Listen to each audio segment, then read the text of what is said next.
Welcome to my YouTube channel. ಇವತ್ತಿನ ವಿಡಿಯೋದಲ್ಲಿ ತರಕಾರಿ ಸಾರು ಹೇಗೆ ಮಾಡೋಣ ಅಂತ ನೋಡೋಣ. ನಾನಿಲ್ಲಿ ತರಕಾರಿ ಆಲೂಗಡ್ಡೆ, ಬೀನ್ಸ್, ತೊಂಡೆಕಾಯಿ, ಹೀರೆಕಾಯಿ, ಮುಳ್ಗಾಯಿ, ಮೂಲಂಗಿ ಇಷ್ಟು ತರಕಾರಿನ ಹೆಚ್ಚಿಟ್ಕೊಂಡಿದ್ದೀನಿ.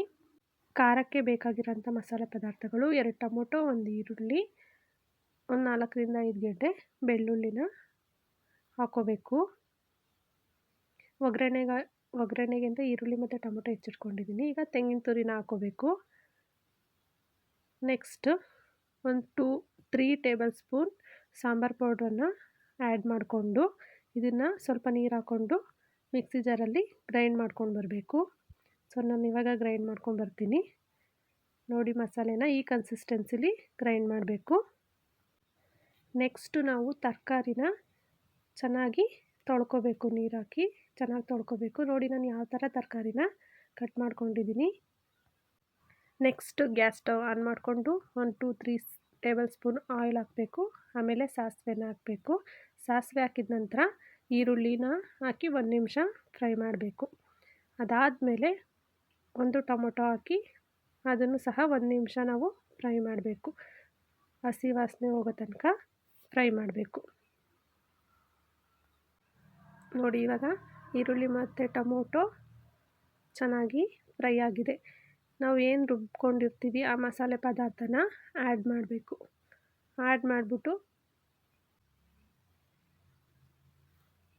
ಸಾಂಬಾರು ಕನ್ಸಿಸ್ಟೆನ್ಸಿ ಬೇಕಾಗುವಷ್ಟು ನಮಗೆ ನೀರನ್ನು ಹಾಕೋಬೇಕು. ನಾನಿಲ್ಲಿ 1 ಲೀಟ್ರ್ ನೀರನ್ನು ಆ್ಯಡ್ ಮಾಡಿದ್ದೀನಿ.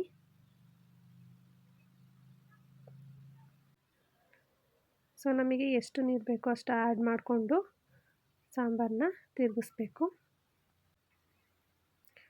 ನಂತರ ನಾವು ತೊಳೆದಿಟ್ಕೊಂಡಿರೋ ಅಂಥ ತರಕಾರಿಗಳನ್ನ ಆ್ಯಡ್ ಮಾಡಬೇಕು. ನಾನಿವಾಗ ತರಕಾರಿಗಳನ್ನ ಆ್ಯಡ್ ಮಾಡ್ತಾ ಇದ್ದೀನಿ.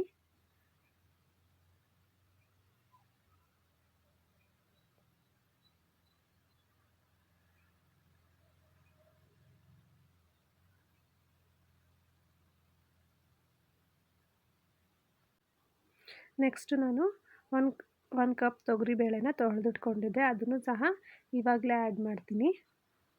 ಆ್ಯಡ್ ಮಾಡಿಬಿಟ್ಟು ನೀಟಾಗಿ ಸೌಟ್ ತೊಗೊಂಡು ಮಿಕ್ಸ್ ಮಾಡ್ತೀನಿ. ಚೆನ್ನಾಗಿ ಮಿಕ್ಸ್ ಮಾಡಬೇಕು.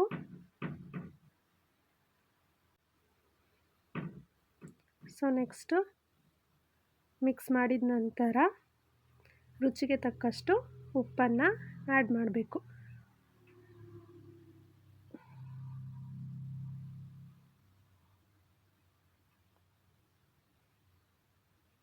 ನಾನು ಉಪ್ಪನ್ನು ಆ್ಯಡ್ ಮಾಡಿ ಇಲ್ಲಿ ಮಿಕ್ಸ್ ಮಾಡ್ಕೊಂಡಿದ್ದೀನಿ.